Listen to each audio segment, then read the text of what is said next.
Kuhn Review, print speaking to the blind, celebrating 40 years of audio newspaper production.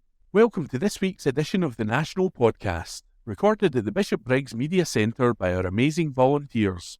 You can get in touch with us via Facebook, Twitter or Instagram using @KuhnReview, that is @CuandReview.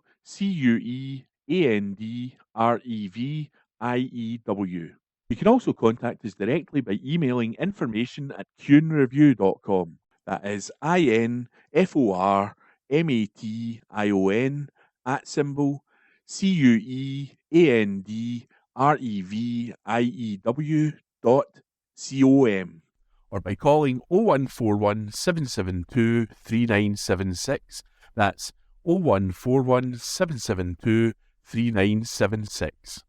From the National, Friday the 12th of December 2025, from the Politics section. Brexit ruined the UK, but there's still hope for Scots. Article written by Gillian Mackay. How long is a generation? It's a question that Westminster politicians have relied on to justify blocking an independence referendum, but it's looking shakier with every passing day. The 16-year-olds who voted in that referendum are now adults. They're 27, and lots of them will have families and totally different lives from what they did in 2014. I was 23 when the vote happened, and my life has changed completely. Even my views on independence itself have changed. I voted no in 2014, and of all the votes I've ever cast, it is the one I regret the most. I believed too many of the mistruths and outright lies that were being told, and I wasn't the only one. We were all promised a strong, stable UK with lower energy bills and a future in Europe. Some of the arguments made in 2014 may look outlandish and ridiculous now, but they were being plastered everywhere at the time. The political situation has changed a lot since then, and not for the better. Those of us who voted in 2014 have seen one political disappointment after another. We had a disastrous Brexit that hammered our economy and cost us jobs and opportunities, like our freedom to work, live and travel across Europe. Then we had Boris Johnson and the chaos of Liz Truss, which people and families are still paying for in higher rent, the weekly shop and getting to and from work, and will do for years to come. But just as alarming as what we have been through in the last 11 years is what the future looks like. While young families are struggling with the cost of living, a wealthy and fortunate few are not. With Reform UK hoovering up money from the vested interest and millionaires, the prospects of them being in government across the UK is a very real one. You need to go back more than 6 months to find a UK poll that they didn't lead. The people who pay the harshest price for a reform administration are working class people and migrant communities, and the consequences would be brutal. It would mean mass deportations of our friends and neighbours and the rolling back of basic rights for minority groups. This must not be the future for our country. Scotland is definitely not immune to the politics of the far right. We only need to look at the anti-migrant protests outside hotels like those taking place just down the road from me in Falkirk. But although reform have been the focus of much of the media, they are not the only political force that is growing. Polling this week from Ipsos Mori pointed to a strong pro-independence majority and a green surge in the Scottish Parliament. It is a growth that has been one of the untold stories of Scottish politics. More than 1,700 people have joined our party in the last 6 months alone, with many more considering voting for us for the first time. Our growth has come despite us having nowhere near the funding or media coverage of reform and their backers. The charisma and energy of Zach Polanski is refreshing, and our sister party in England and Wales, getting more of a UK spotlight, is long overdue, but there is still a long way to go. The last time we were invited onto Newsnight, for example, was in April 2024, and the last time we were on the Laura Kuenssberg show, it was still hosted by Andrew Marr. These programmes, and many like them, have a mass audience in Scotland, but almost no coverage of our politics. Scotland's future must not be as part of a Nigel Farage-led UK, but unless things change, that is where we are heading. Scotland doesn't have time to wait for Labour to get their act together, and nor should we have to. I know that Reform's division can be defeated by our vision of a fairer, greener and independent Scotland, where polluters, greedy landlords and big corporations pay their fair share, but it will not be an easy task and it will take everything we have. I also know that there are a lot of people who look back on 2014 with a sense of regret and a thought of what could have been and how different things might have been now. That is why it is time for a new generation of Scots to have their say. Our movement needs to welcome those people, hear their concerns, and ensure that we are never in the same position again. Securing the biggest pro-independence majority and defeating the politics of reform will not be enough to do that alone, but it is an essential step. That article was written by Gillian Mackay, MSP, and read to you by Elizabeth. From The National, Friday the 12th of December 2025, from the news section. Crisis for Scottish salmon industry as 250,000 fish die in a month. Article written by Gary Carter. Environmental campaigners believe the salmon industry is losing its social licence to operate after an estimated 250,000 fish died in just 1 month.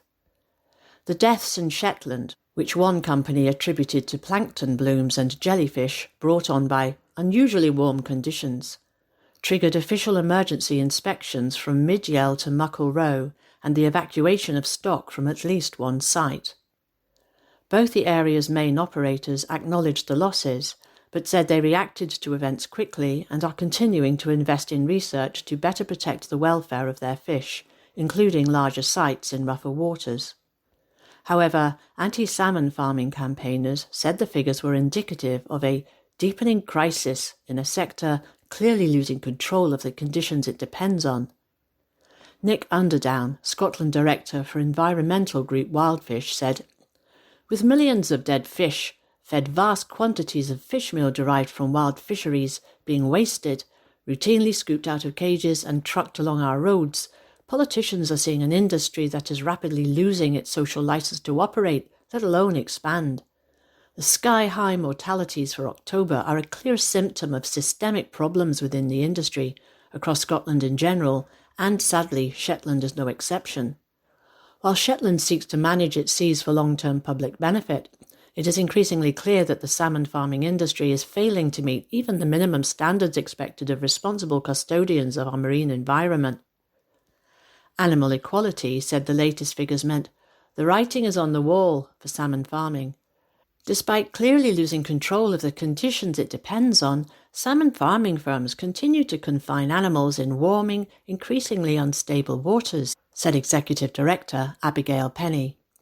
An industry that causes such extreme suffering and death is not only deeply unethical, but environmentally unsustainable too, and it offers workers no meaningful security or long-term future.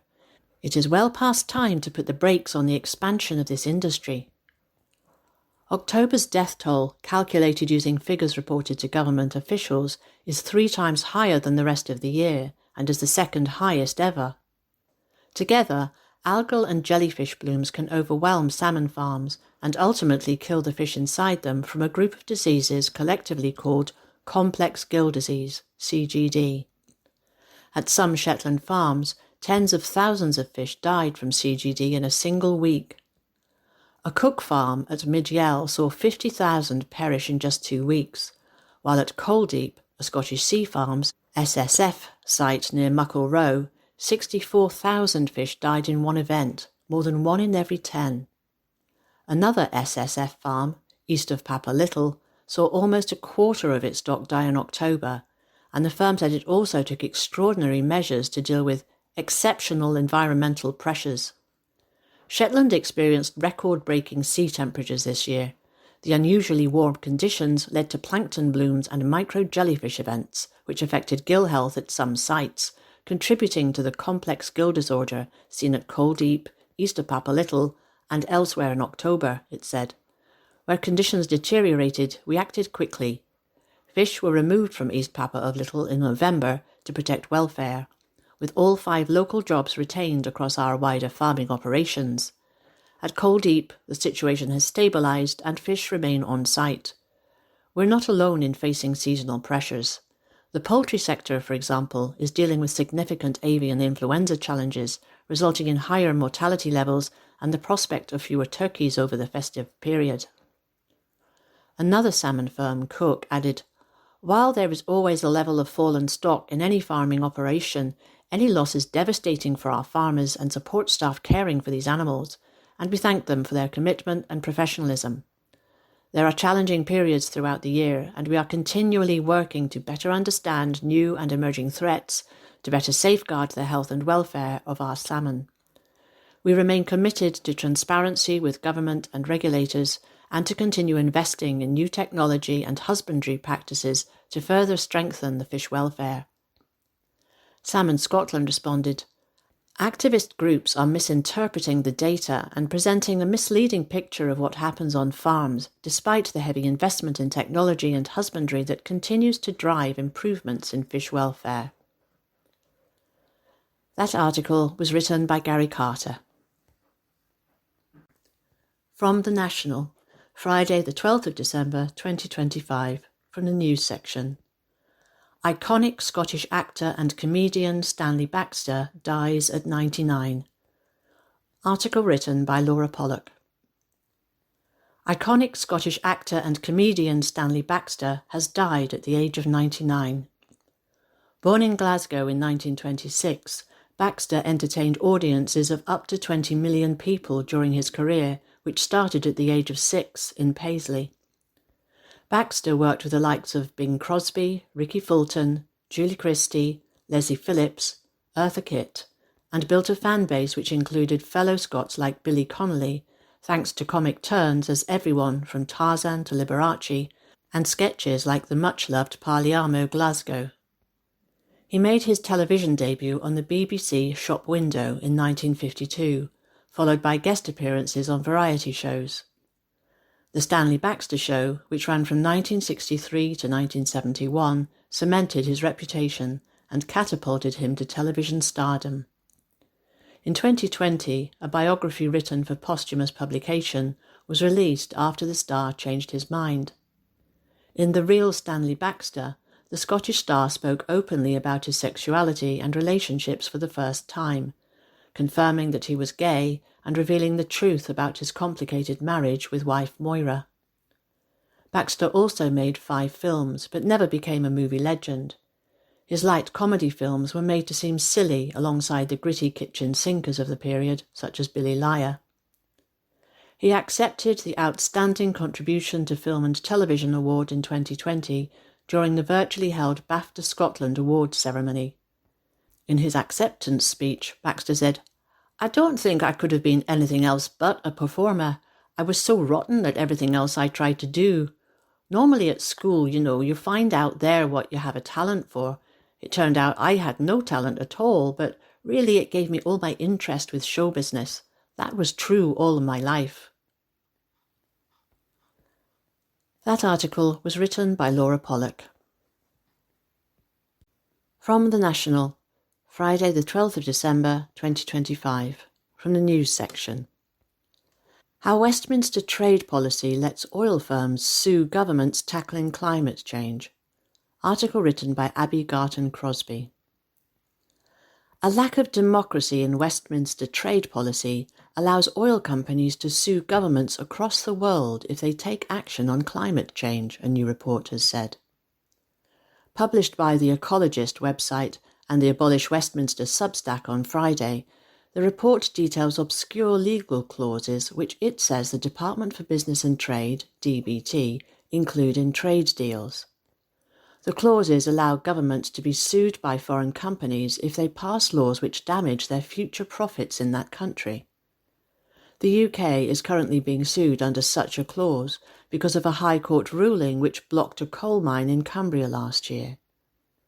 Woodhouse Investment Pte, an investment firm based in Singapore but registered in the Cayman Islands, are suing the UK government over the block, demanding compensation based on a clause included in a treaty between the UK and Singapore from 1975. The report argues that while all kinds of foreign companies can utilise these clauses, fossil fuel companies do so the most. The clauses, called Investor-State Dispute Settlement (ISDS) mechanisms, are included by countries across the world in trade deals. However, research has found that the treaty's fossil fuel firms used most often are the UK's. This, it has been suggested, means the UK's trade deals cause almost as much climate-changing pollution as its domestic economy. DBT, the report argues, and its predecessors are responsible for a surprising proportion of the world's greenhouse gas emissions. The new report from Abolish Westminster and The Ecologist looks into why the UK is at the centre of this spiderweb of treaties trapping the world in a fossil-fuelled future.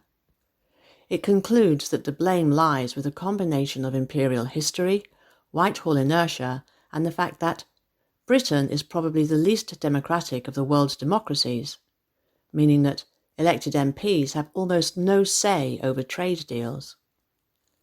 Adam Ramsey, the journalist who researched and wrote the report, said, "The constitutional system of the ancient British state means that trade deals are signed under the royal prerogative rather than the parliamentary authority, meaning there is pretty much no democratic accountability of how they happen.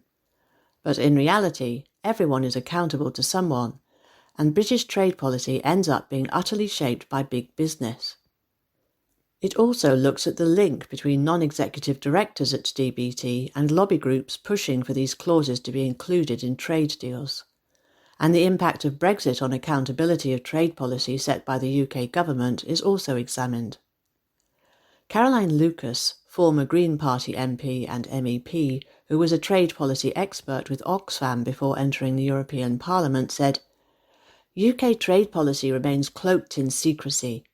Ironically, as a member of the European Parliament's International Trade Committee, I had far greater opportunities to scrutinise European trade policy and to hold decision-makers to account than I ever had as an MP over UK trade policy at Westminster." You can read the full report on the Ecologist website and the Abolish Westminster Substack on Friday.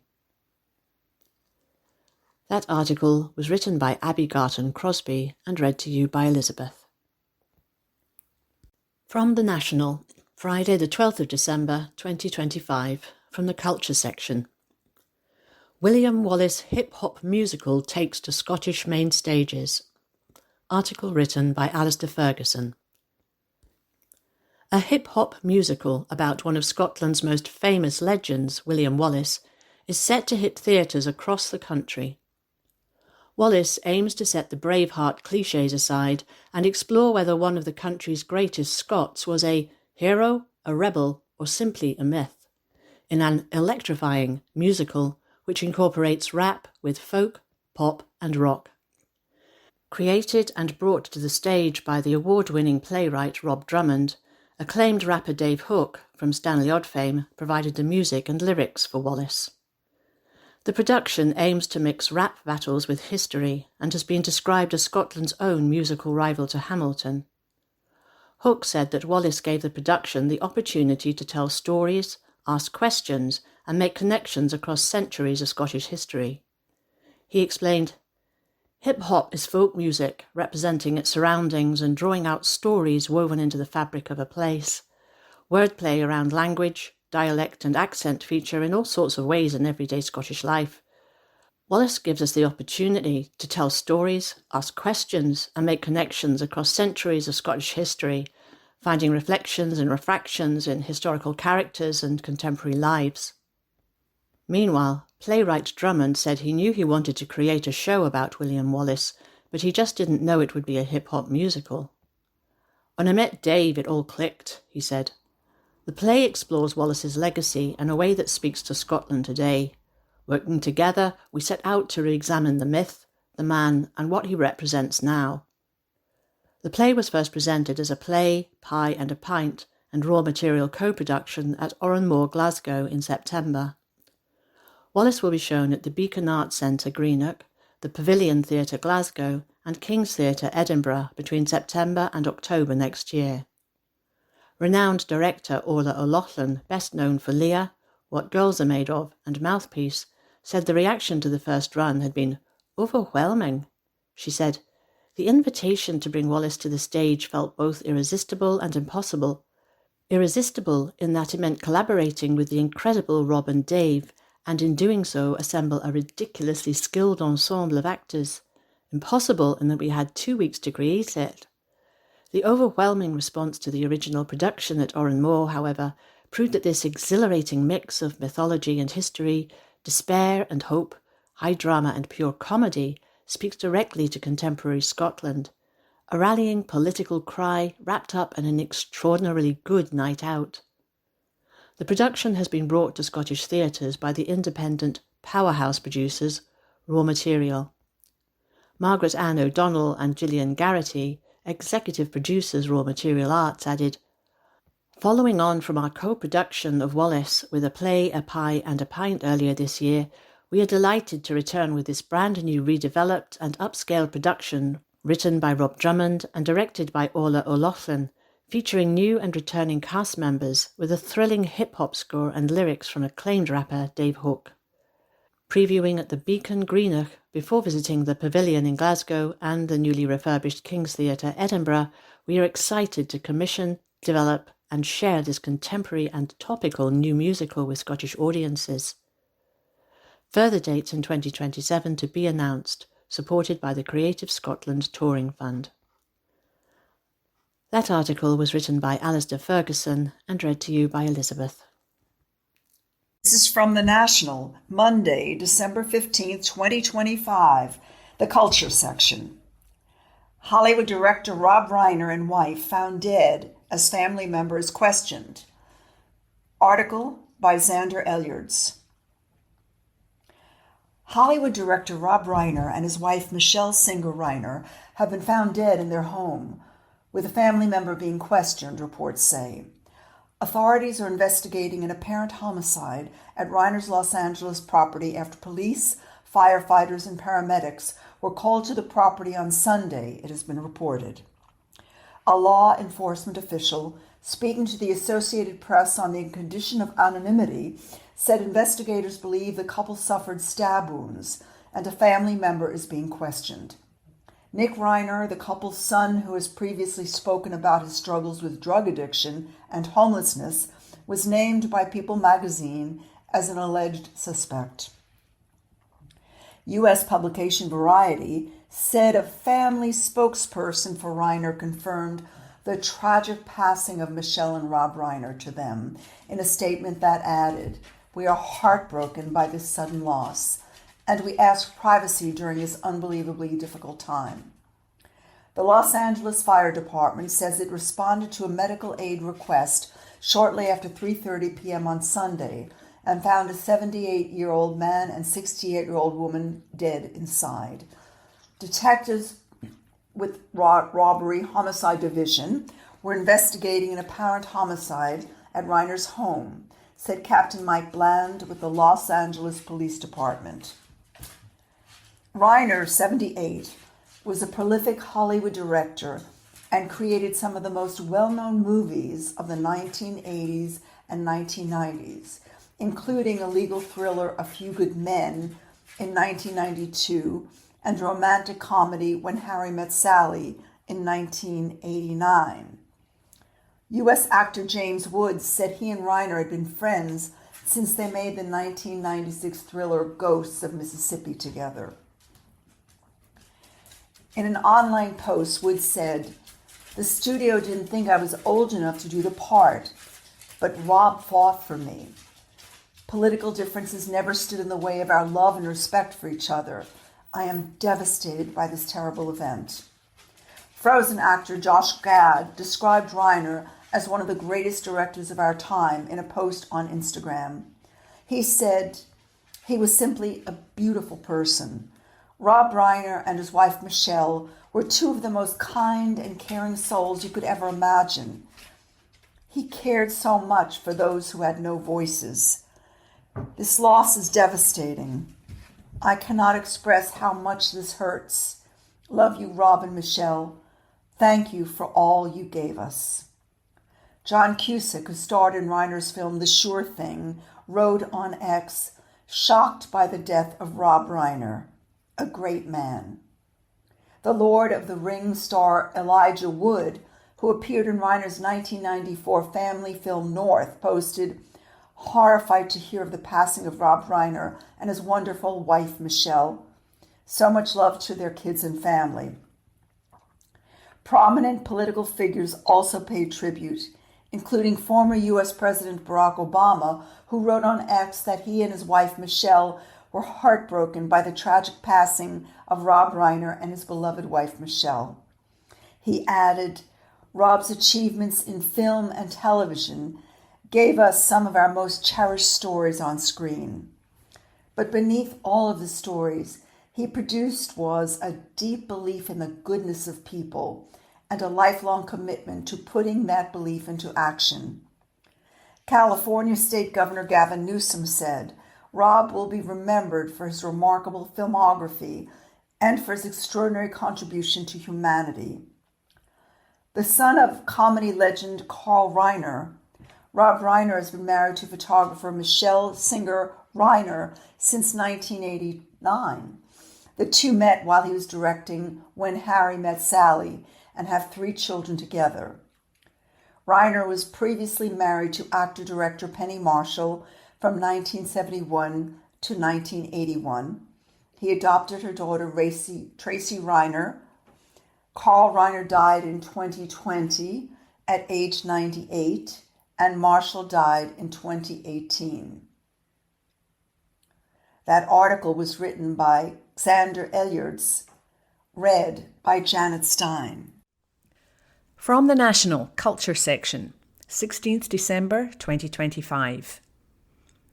Audit finds unacceptable failings at Scotland's top heritage body.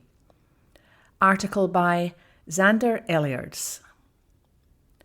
There have been unacceptable weaknesses in the leadership of Scotland's top heritage agency, a damning new Audit Scotland report has concluded. Historic Environment Scotland, HES, which oversees more than 300 of Scotland's top cultural sites, including Edinburgh Castle, has endured months of media reports of scandals and mismanagement at its top, including the National revealing that one of its senior directors had been allowed to stay in post despite a complaint about racist comments against him being upheld. In response to weaknesses in governance and financial management at the agency, a Section 22 report into HES, named because it is conducted under Section 22 of the Public Finance and Accountability Scotland Act of 2000, was announced by Stephen Boyle, the Auditor General for Scotland, on October 27. That same day, papers for Holyrood Cultures Committee were made public and revealed that 5 separate dossiers, each named HES Corruption Volume with a number, had been sent to Scottish ministers, the HES Board and Audit Scotland between July and September 2025. In June, a separate 6th dossier alleging financial procurement improprieties involving HES director had also been circulated to the body's sponsorship team. Key concerns also centred on HES Chief Executive Katarina Brown, who had been on extended leave for an undisclosed reason. Her absence meant that the body had no accountable officer, the person who is responsible for answering on its actions to Parliament. Now, in the damning Section 22 report, the Auditor General for Scotland has found unacceptable weaknesses in the leadership, governance and use of resources within Historic Environment Scotland. He goes on to say that the organisation is not able to demonstrate that arrangements are in place to deliver best value across all of its activities. Further, the Scottish Government should have appointed a substitute accountable officer when the extended absence of the Chief Executive and accountable officer became clear. This would have provided leadership and the necessary accountability within Historic Environment Scotland. The report reveals that Brown was absent from work from May the 2nd, 2025 until October the 20th, 2025. Boyle adds, Historic Environment Scotland must also investigate and address the allegations of a toxic workplace culture and resolve ongoing staff-related concerns. I will continue to monitor progress on these matters, and I will report further in public as necessary. Elsewhere, the report also warns it is critical that strong controls are in place to prevent the risk of fraud. HES Chair Mark Jones said, We acknowledge the serious governance issues and cultural problems identified in the Section 22 report and the impact of recent leadership instability. We are committed to rebuilding trust through strong governance, clear processes, and a culture of accountability. On Tuesday, HES also published its annual accounts, one day after Stephen Uphill took up his appointment as Interim Chief Operating Officer on December 15th. During 2024-25, HES employed just over 1,600 permanent staff and incurred expenditure of £142.3 million. It received total income of £144.6 million during the year, comprised of £69.3 million of government grants, £53.1 million from charitable activities, and £22.2 million from trading, donations, and legacies and other income. HES was reported to have generated £935 million for Scotland's economy from heritage tourism, up from £887 million in 2023-24. The body is ultimately the responsibility of Culture Secretary Angus Robertson, who previously faced criticism after documents revealed he had failed to meet with the HES board while the trouble at the agency was ongoing. A Scottish Government spokesperson said, We are aware of the issues that have been raised and we're working closely with the organisation to resolve these. Following his appointment by the Culture Secretary, Sir Mark Jones' priorities as Chair are to ensure HES has the trust of the public and its partners. That article was written by Xander Elliards and read by Lynn McNeil. From the National Comment Section, 16th December 2025. The Myths and Facts About Scotland's Energy. Article by Karen Adam. Every time I talk about Scotland's energy wealth, whether it's oil and gas, offshore wind, or the huge potential of tidal power, someone will always pop up online with the same line. Aye, right, but Scotland doesn't own any of it. It's all foreign companies anyway. I understand why people say that. For decades, we've been told to doubt ourselves, to question whether Scotland is really as energy rich as we know it is. We're encouraged to believe that unless the government itself owns the rigs, the turbines, or the platforms, then the resources somehow don't count as ours. But anyone who actually works in the industry, anyone who has family in the supply chain, anyone who's stood at a harbour gate at 5 a.m. watching the crews head offshore, they know the truth. Scotland benefits from energy economy every single day, even under the constraints of devolution. So let's clear this up once and for all, and let's do it with plain facts and common sense. When a company, whether Scottish, UK-wide, European or international, extracts oil and gas from Scottish waters, they pay tax here. When they build offshore wind, they pay leasing fees to Crown Estate Scotland, and those revenues stay in Scotland.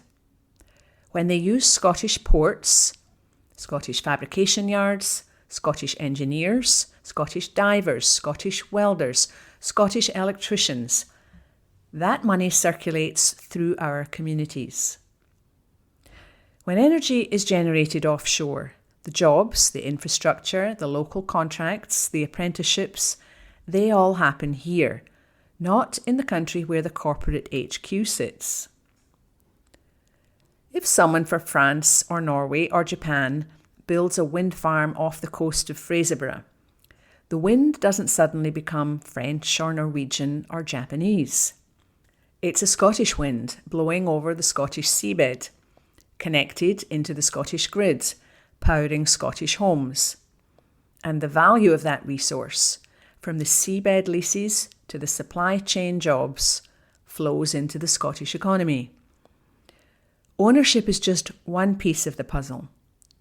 What really matters is who controls the policy, who sets the market rules, and who captures the value created by the resource itself.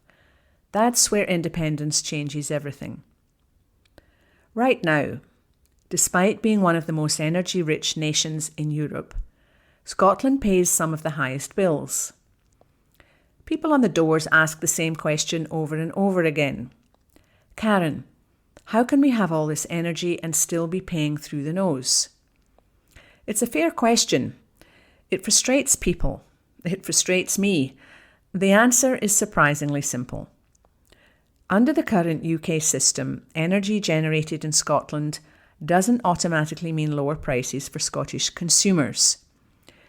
The electricity from our renewables enters a UK-wide market, where the price is often set by expensive gas generation, even when the wind turbines outside our towns are spinning like mad. That means Scottish households don't directly benefit from Scotland's abundance. And, to make things worse, the UK's transmission charging system means companies in Scotland pay more to put clean energy into the grid than generators in the south of England. It's why grid upgrades take so long and cost so much. It's why communities who can see the turbines from their bedroom windows still don't feel the benefit. This is the kind of thing the First Minister was talking about when he launched the SNP's new It's Scotland's Energy campaign. He said openly what us indie supporters have been saying for years, that if Scotland controlled its own energy system, the pricing, the regulation, the investment strategy, then we could finally turn our natural advantages into lower bills for households. Not in a vague or a maybe one day way, but practically, in the real world. If Scotland had full powers, we could ensure the wholesale electricity price reflects the true cost of producing energy here. Because the truth is, renewable energy generated in Scotland is cheap. We could redesign the transmission charging regime so Scottish producers aren't being penalised simply for being further north on the map. That alone would unlock billions of pounds of renewable investment and, crucially, cut costs for everyone.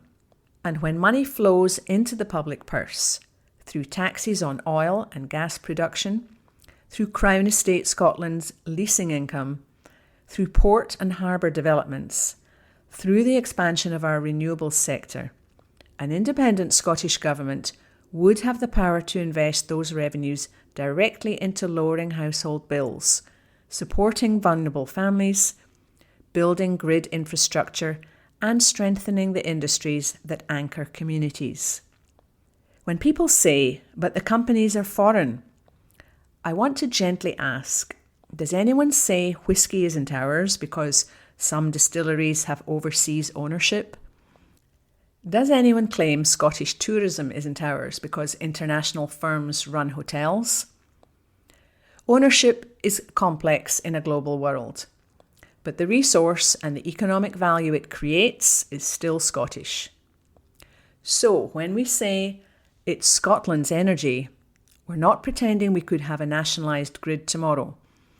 We're recognising that this country produces far more energy than we consume, yet ordinary Scots are not seeing the benefit. Independence is how we change that. It's how we set prices that reflect Scottish production, not London market structures. It's how we ensure the wealth from our renewables stays here, instead of being siphoned off through transmission charges. And it's how we finally move from being an energy-rich nation with energy-poor households to a normal, independent country where abundance leads to affordability. That article was written by Karen Adam and read by Lynn McNeil. The National Politics on Wednesday the 17th of December. Angela Constance apologises to a grooming gangs expert. An article written by Steph Braun. Justice Secretary Angela Constance has told MSPs that she's apologised to grooming gangs expert Professor Alexis Jay after surviving a vote of no confidence. Ms Constance told a Holyrood committee on Wednesday that she had given a professional apology to Professor Jay on a private call, saying it was never my intention to have Professor Jay be the subject of so much intrusion and attention. Ms Constance survived a vote of no confidence in the Scottish Parliament on Tuesday. It had been lodged by the Tories over allegations that the Justice Secretary had misled Parliament and misrepresented the views of Professor Jay. The issue began in September when Ms Constance opposed a Conservative amendment to a victims' bill calling for an inquiry into grooming gangs. The Justice Secretary told MSPs that Professor Alexis Jay did not support further inquiries into child sexual abuse and exploitation. However, emails released by the government show that Professor Jay clarified in September that she made that comment in the context of the England and Wales public inquiry on child sexual abuse, which I chaired.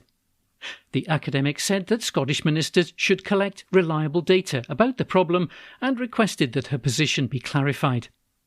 The government then issued a clarification in meeting notes last month, but not in the Holyrood Chamber. Ms Constance told the Education Committee that she had apologised to Professor Jay and will look at correcting the record. Speaking about a call with Professor Jay on the 27th of November, Ms Constance said, "At that time I was strongly of the view that I owed Professor Jay a professional apology." She went on, "It was never my intention to have Professor Jay be the subject of so much intrusion and attention, and I very much regret that." There was no government official present for the private phone call between Ms Constance and Professor Jay, something which MSPs raised concerns about given that paragraph 8.13 of the Ministerial Code states that a government official should be present for all discussions relating to government business.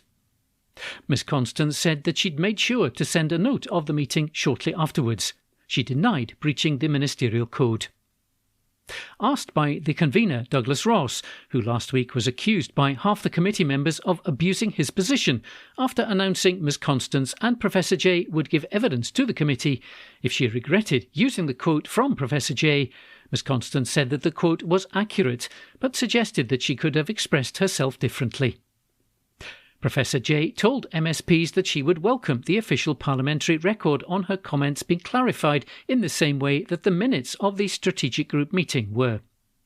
She began her remarks to the committee saying not enough is known about child sexual exploitation in Scotland. SNP MSP Jackie Dunbar asked if this issue had become too politicised and whether MSPs have moved away from what they should be concentrating on, which is tackling child sexual abuse and protecting children from harm. The issue of a grooming inquiry has become extremely politicised, said Ms Constance. I do think it's regretful that others have mischaracterised what that vote in Parliament was about. An article written by Steph Braun. The National News on Wednesday the 17th of December. FIFA introduces £45 World Cup tickets for the most loyal fans. An article written by Laura Pollock. FIFA has introduced cheaper World Cup tickets for national teams' most loyal fans after an outcry over pricing erupted last week. Football fans right across the globe have been furious about prices being charged by FIFA for tickets for the tournament in the USA, Canada and Mexico, as well as the system in which fans are having to pay in advance for matches that their team may not play in.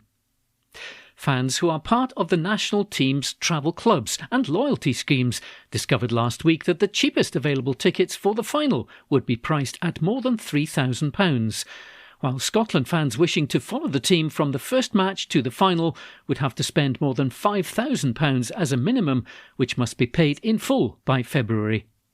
Money is then refunded, minus a $60 fee. Now, FIFA has announced that 10% of the participant member association allocation for each match will be priced at $60, that's £45, including for the final. Scotland fans are to receive less than 4,000 tickets for group games against Haiti, Morocco and Brazil.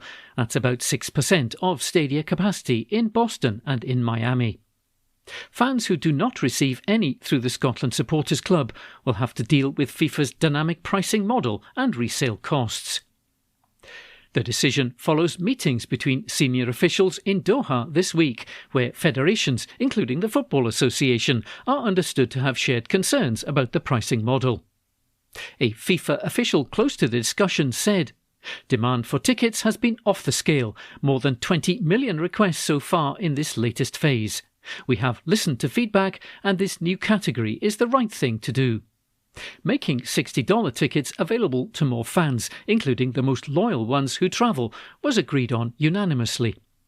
Associations will need to work out who best should receive them.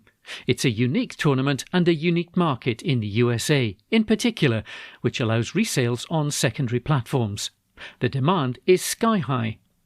No organisation does more to support the development of the game around the world than FIFA. All 211 associations, including the poorest countries, will benefit from a commercially successful World Cup. SNP Westminster leader Stephen Flynn, Scottish Labour leader Anna Sawar and the Scottish Conservative leader Russell Findlay all called out the price of tickets on BBC's Question Time programme last week, describing it as deliberate fleecing and outrageous. Green MSP Gillian Mackay also said that the pricing is disgraceful, adding that the SFA must stand up for fans. An article written by Laura Pollock. The National Politics on Wednesday the 17th of December. The Grangemouth plant secures £120 million in UK government funding. An article written by Laura Pollock. INEOS has secured a major UK government support package in a deal which will protect around 500 jobs at Grangemouth's ethylene plant. The deal will see the UK government provide more than £120 million to help keep INEOS's olefins and polymers plant at Grangemouth operating, after bosses discussed the future of the site becoming uncertain earlier this year. The site, which was not set to close, is Britain's last ethylene plant after ExxonMobil announced plans to shut its ethylene plant at the Mossmoran complex in Fife. Prime Minister Sir Keir Starmer said that the move is an investment in good jobs, stronger communities and a modern economy. Meanwhile, INEOS boss and founder Sir Jim Ratcliffe said that the funding was welcome and would help to support UK manufacturing.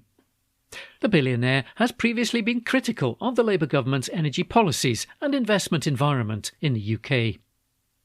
The government and INEOS will together invest around £150 million into the petrochemical site, which the UK has deemed strategically important for its national infrastructure. INEOS has agreed assurances that funding will only be used to improve the site, and it's allowed the government a share in future profits. The chemicals giant said that it spent more than £100 million maintaining operations at the site over the past year. The news comes after INEOS shut down its ethanol manufacturing site and oil refinery at Grangemouth earlier this year, which it had linked to high costs. The Prime Minister added, "When we said we'd protect jobs and invest in Britain's future, we meant it, and this is proof. Through partnership, determination and our modern industrial strategy, we're delivering new opportunities, fresh investment and security for the next generation of workers in Scotland." The Business Secretary Peter Kyle said, "The UK government's decision to step in will protect Grangemouth as a site of strategic national importance and secure 500 vital jobs in the area. By partnering with INEOS, we are backing the plant and its long-term future, giving certainty to workers and the supply chain going forward." Mr Ratcliffe added, "Through the partnership, INEOS and the UK government have demonstrated their commitment to operating the site and maintaining jobs. The agreement includes safeguards to protect taxpayers' money, such as strict assurances that the funding can only be used to improve the site, and it also gives the UK government the right to share in future profits. An article written by Laura Pollock. The National News on Wednesday the 17th of December.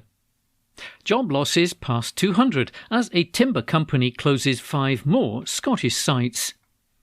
An article written by Xander Elliots. Dozens of jobs have been lost after a timber firm axed 5 Scottish sites. National Timber Group, which runs companies such as Rembrandt, Scotia Roofing and Orchard Timber Products, was placed into administration in late November, with more than 500 people across the UK made immediately redundant. A total of 169 jobs were lost in Scotland as the firm closed 6 of its 25 sites north of the border. Now the total has been pushed above 200, with the closure of 5 more sites. Administrators have confirmed that the sites in Baldoví, Coatbridge, Glasgow, Inverness and Inverurie have been shut, with a loss of 33 jobs. Another 11 jobs have been lost at sites in Dumbarton, Forfar and in Grangemouth. National Timber Group had a combined turnover of £350 million and it employed around 1,200 people across the UK. The group, founded in Sheffield in 1920, also had 22 locations in England, 7 of which were closed down last month. While some of the company's production facilities have been mothballed, the remaining sites continue to operate. Michael Magnay, Gemma Quinn and Jonathan Marston from Alvarez and Marcel were appointed as joint administrators of 5 entities making up the group. Alvarez and Marcel said in a statement, "We have received offers for a number of the group sites, but not for the whole business. As a result, it's been necessary to make further redundancies in the branches where we've received no offers for a sale. We've also made a number of employees redundant from central functions, given the reduced size of the group and pending transactions. We are supporting the affected employees through the redundancy process.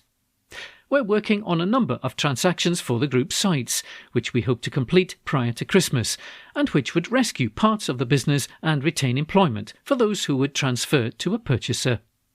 We'd like to thank the workforce of National Timber Group for their continued support during this process."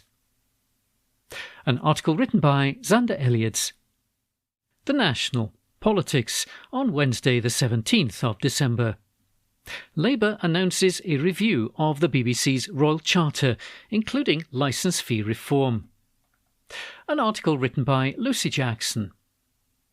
The Labour government has announced a review of the BBC's Royal Charter, including potentially reforming the licence fee. The review to renew the Charter, which takes place every 10 years, was announced by the Department for Culture, Media and Sport on Tuesday.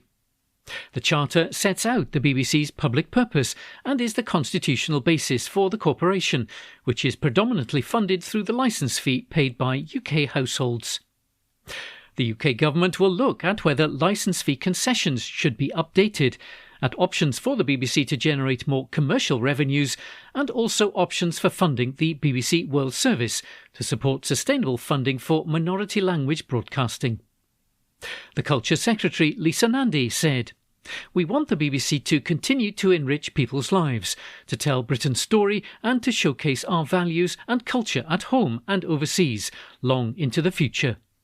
My aims for the Charter review are clear. The BBC must remain fiercely independent, accountable and be able to command public trust. It must reflect the whole of the UK, remain an engine for economic growth and be funded in a way that is sustainable and fair for audiences.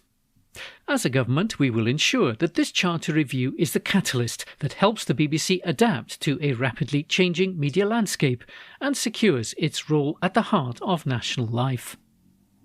Responding, the outgoing BBC Director-General Tim Davie said that the corporation wants change so that we can continue to deliver for the UK for generations to come.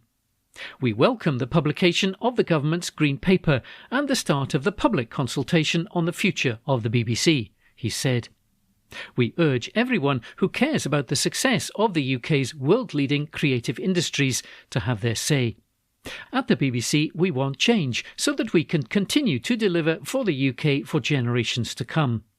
We want to secure a public service BBC that is independent, sustainably funded for the long term, and meets our audience's needs. An article written by Lucy Jackson. The National Politics on Wednesday the 17th of December. Plaid Cymru tops a new Senedd poll as support for Labour plunges.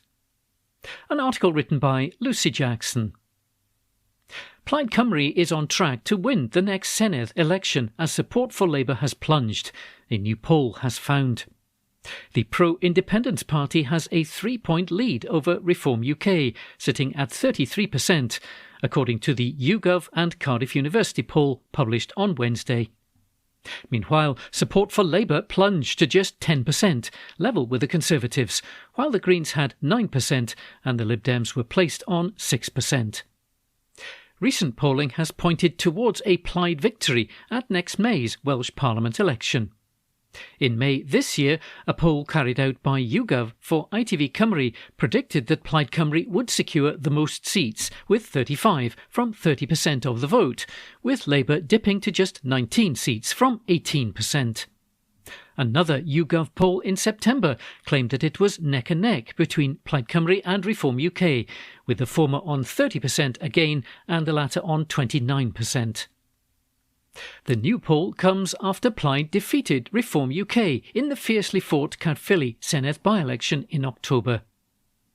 Speaking to The National earlier this month, the victor, Lindsay Whittle, said that next year's Welsh Parliament election will result in an exciting new Wales, saying that he was confident that Plaid could form a minority government. The YouGov and Cardiff University poll surveyed 2,500 adults in Wales between the 28th of November and the 10th of December. A Plaid Cymru spokesperson commented, "Something big is truly happening in Wales. Coming so soon after our Caerphilly by-election win, this poll shows that the momentum is firmly with Plaid Cymru and that next year's election is shaping up to be a straight choice for Wales's future. After years in power, Labour has given up on Wales. People are tired of broken promises and being taken for granted and yearning for something new, fairness, ambition and a government that finally puts Wales first." The spokesperson added, "At the next election, the people of Wales face two choices of two futures. One is a party rooted in Wales, focused on improving our NHS, public services and helping families with the cost of living. The other is a billionaire-backed party that would privatise our NHS and take Wales backwards. This is a two-horse race, and only Plaid Cymru brings a positive vision, can stop reform and deliver the new leadership that Wales deserves. We're taking nothing for granted, but if people want new leadership and a government that's on Wales' side, the choice is clear. Get involved and vote for Plaid Cymru on the 7th of May 2026. Analysis of the poll by Dr Jack Larner of Cardiff University and Dr James Griffiths of Manchester University predicted that Plaid and Reform would comfortably be the largest parties in next May's election, but both would be considerably short of a majority. Evidence of a political realignment in Wales continues to grow.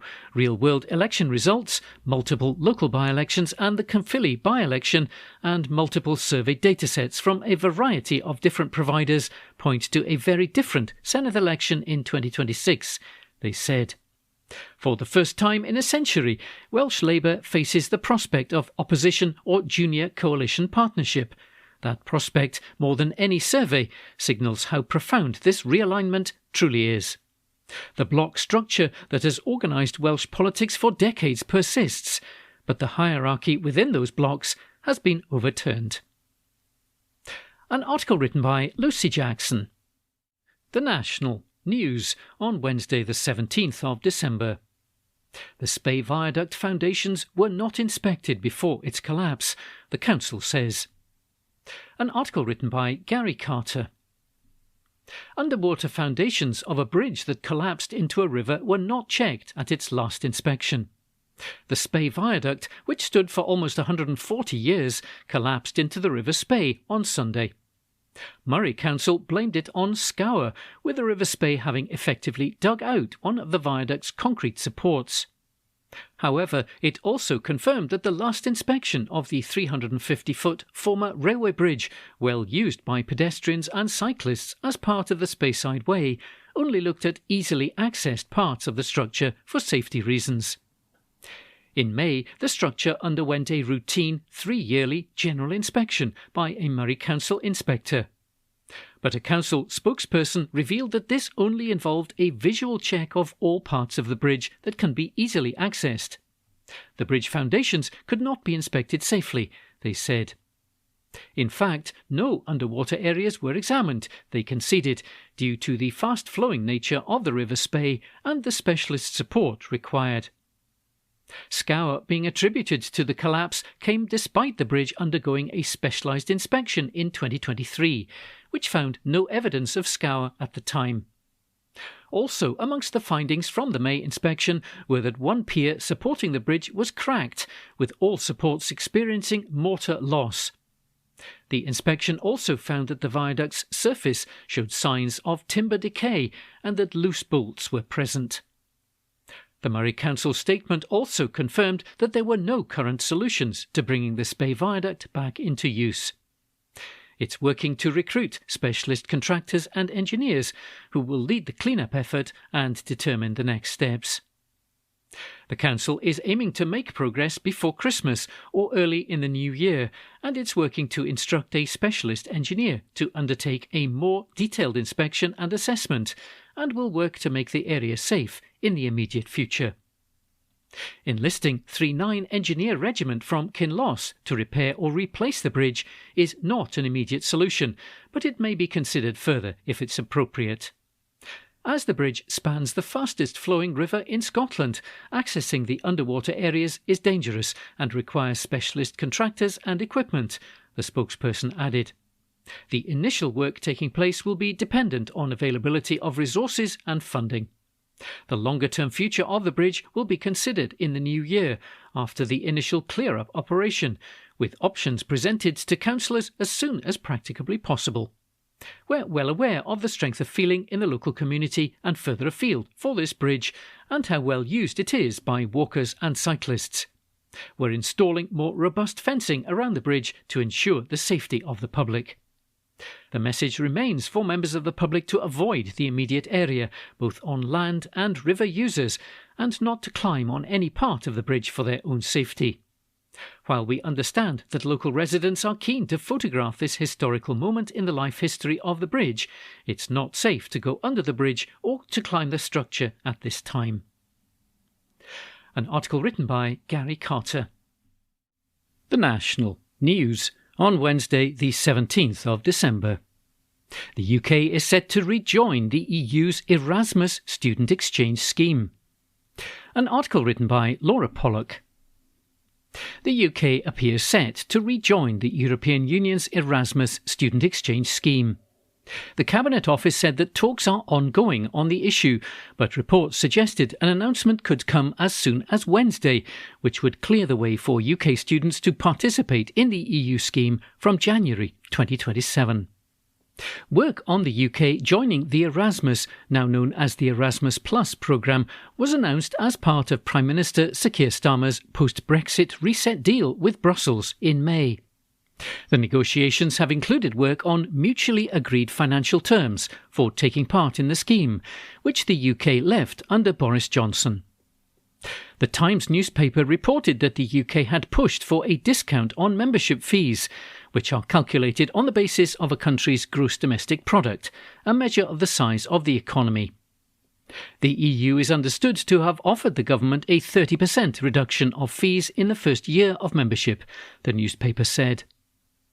Under Mr Johnson, the UK pulled out of Erasmus, launching the Turing scheme as a domestic alternative, arguing that remaining in the EU scheme would have meant a net cost of £2 billion over 7 years. The Mobility and Exchange Programme allows students and staff to undertake study, training and work placements in other participating countries for 2 to 12 months. It includes 27 EU nations and 6 non-EU associates, as well as a number of individual projects operating beyond these countries. The Guardian newspaper reported that British students would be able to participate in vocational training placements under the Erasmus scheme, as well as university-based study exchanges. Cabinet Office Minister Nick Thomas-Simons held talks with the European Commission's Maros Sefcovic in Brussels last week, with the deadline looming for the UK to join in time for 2027. A Cabinet Office spokesman said, "We are not commenting on ongoing talks." But the apparent breakthrough was welcomed by the UK's universities. Tim Bradshaw, the chief executive of the Russell Group of leading universities, said, "We're delighted at the UK's association to Erasmus+. With an even greater scope than previous programmes, Erasmus+ opens up fantastic opportunities for students, adult learners and young people to all benefit from new experiences and learning. It will also renew the huge contributions that EU students and staff make to life on our university campuses." An article written by Laura Pollock. This is from The National on Monday 15th December 2025. From the News section. 100 jobs to be created as cannabis firm opens new Scottish site. By Xander Elliards. Up to 100 new jobs are set to be created by a multinational company creating a cannabis manufacturing facility in Scotland. The Australian firm Breathe Life Sciences, or BLS, said it will create 36 jobs in a new production and distribution centre in the Borders, which should increase to 100 if their 3-year plan holds up. The BBC reported that the senior positions have already been filled, and 2 locally based directors, Gavin and Andrew Ogilvie from Melrose, had worked to convince BLS to base itself in the region. Chief Executive Sam Watson said, "In the whole of the European market, the UK is the quickest growing area. There are very few manufacturers of these products in the UK. Most are imported. So we will be building a Scottish pharmaceutical manufacturing infrastructure to satisfy that market." Public sentiment was at the forefront of the legislation of medicinal cannabis, which is rigorously tested, quality assured, more affordable and of course fully legal. BLS already has licensed overseas manufacturing sites in Manchester, Prague in Czechia and Nagoya in Japan. Its Scottish site is planned to open late in 2026. The expansion into Scotland had been aided by a grant of almost £350,000 and a further loan of £500,000 from South of Scotland Enterprise, the BBC reported. Chairman Russell Griggs said, "With a surge in the number of life science companies wanting to come to our region, the South is quickly positioning itself as a hub for innovation and growth in the emerging medicinal cannabis industry. BLS will bring further investment and skilled jobs and are the latest company to recognise that the south of Scotland is a fantastic place to do innovative business." Director Gavin Ogilvie said, "This is where I grew up, and when we discussed setting up the new manufacturing base in the UK, it was important for me to drive the direction towards the Borders. We will offer highly skilled pharmaceutical jobs, both at entry level and for people with experience. We are indebted to both South of Scotland Enterprise and Scottish Borders Council for helping make this happen." In the UK, medicinal cannabis has been legal since 2018 when prescribed by a specialist doctor for certain conditions, but recreational use remains illegal. There are around 80,000 active patients in the UK. The new Borders site will require a licence from the Home Office, though no cannabis will be grown on the site. That article was by Xander Elliards. This is from The National on Thursday 18th December 2025, from the Sport section. Charity criticise Fife Flyers over wrong message on domestic abuse, by Stephen McGowan. Scottish Women's Aid has criticised Fife Flyers, Scotland's oldest ice hockey club, for sending out the wrong message on domestic abuse by signing a former NHL star accused of violence against his wife. In November 2023, former Boston Bruins player Milan Lucic was charged with assault and battery against wife Brittany Carnegie. Pleading not guilty, the charges were dropped in February last year when Carnegie declined to testify against her husband. A member of the Bruins 2011 Stanley Cup Championship team, Lucic has signed for Fife, despite the club's chief operating officer, Gareth Chalmers, and media coordinator, Craig Anderson, stepping down over the issue. The lead organisation in the prevention of and campaign against domestic abuse, Scottish Women's Aid, criticised the Flyers' decision to sign Lucic, saying, "Sport has a significant influence on the lives of many people, and clubs employing players who have been accused of violence against women send out the wrong message. We applaud the people in the club who have put integrity and values above sporting success. It is a welcoming sign." Believed to harbour reservations over the signing of Lucic former Flyers, COO Chalmers declined to mention the Canadian international by name in a statement, but did claim to have advised the club against a certain plan.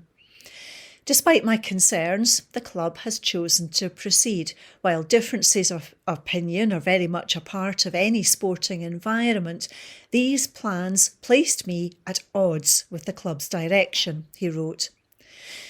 Appointed Flyers COO in June, Chalmers was at the helm of Scottish rivals Glasgow Clan when the previous owners of the Braehead outfit lost sponsors and sold up after aborting the signing of Lassie Ulfsirivita, a player accused of rape in the United States.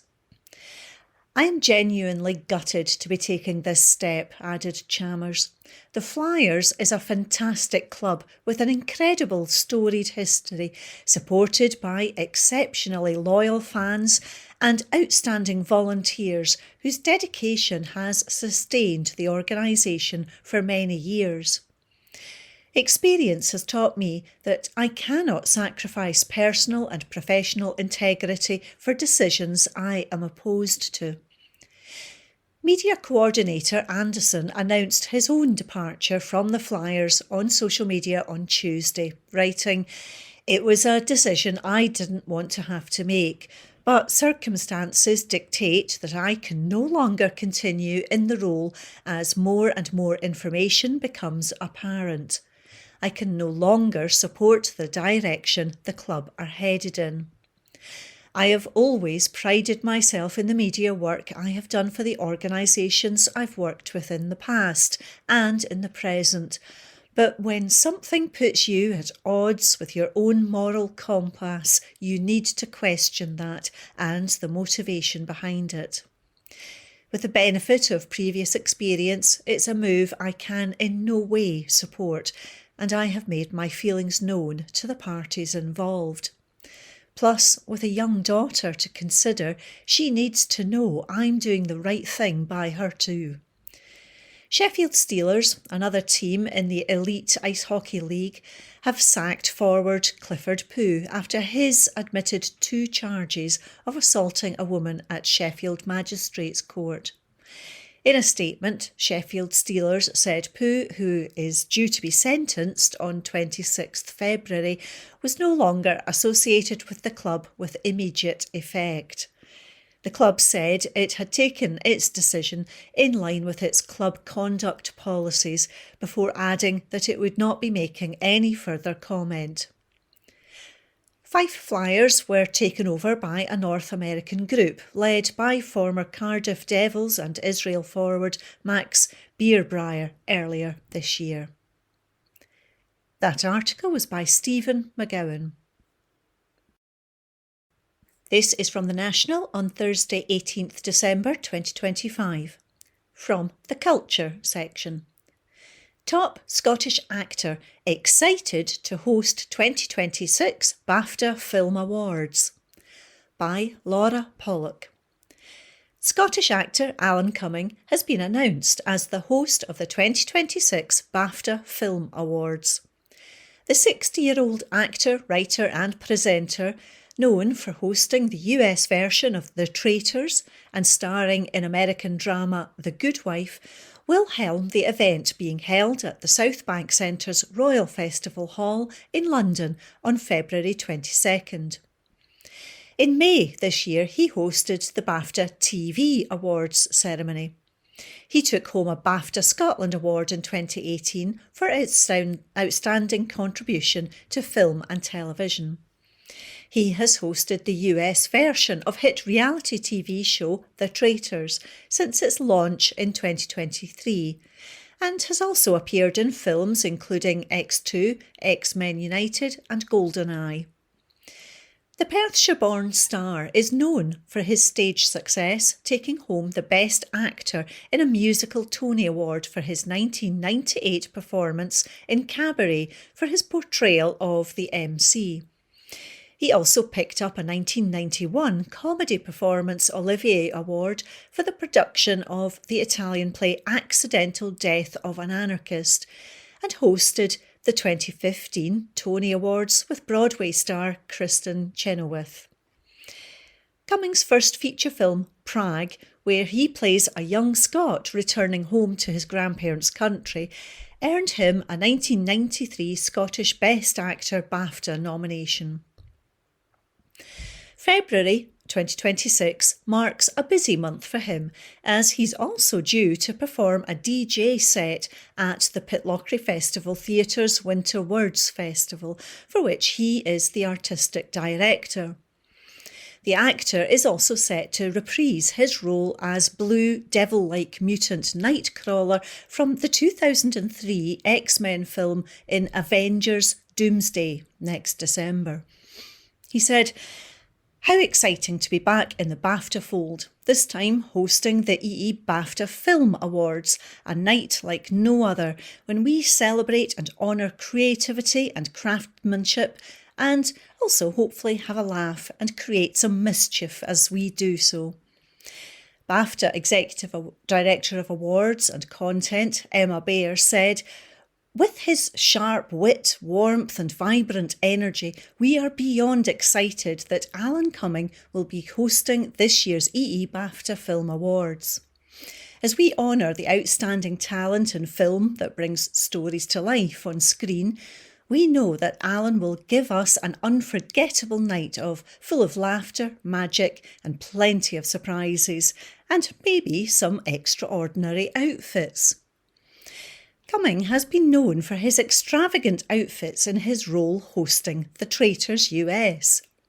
This year, the prestigious awards ceremony was hosted by Rivals star and fellow Scotsman David Tennant for the second year in a row. In previous years, the awards ceremony has also been hosted by Saltburn actor Richard E. Grant. The first round of voting for the 2026 Film Awards opened in December 25th, and long lists for the 2026 EE BAFTA Film Award categories will be announced on January 9th, followed by the nominations on January 27th. The BAFTA Film Awards will be broadcast on BBC One and iPlayer on Sunday, February 22nd. That article was by Laura Pollock. That concludes this week's edition of the National Podcast. Please remember to subscribe to our channels at Q and Review and to tell your friends about our service.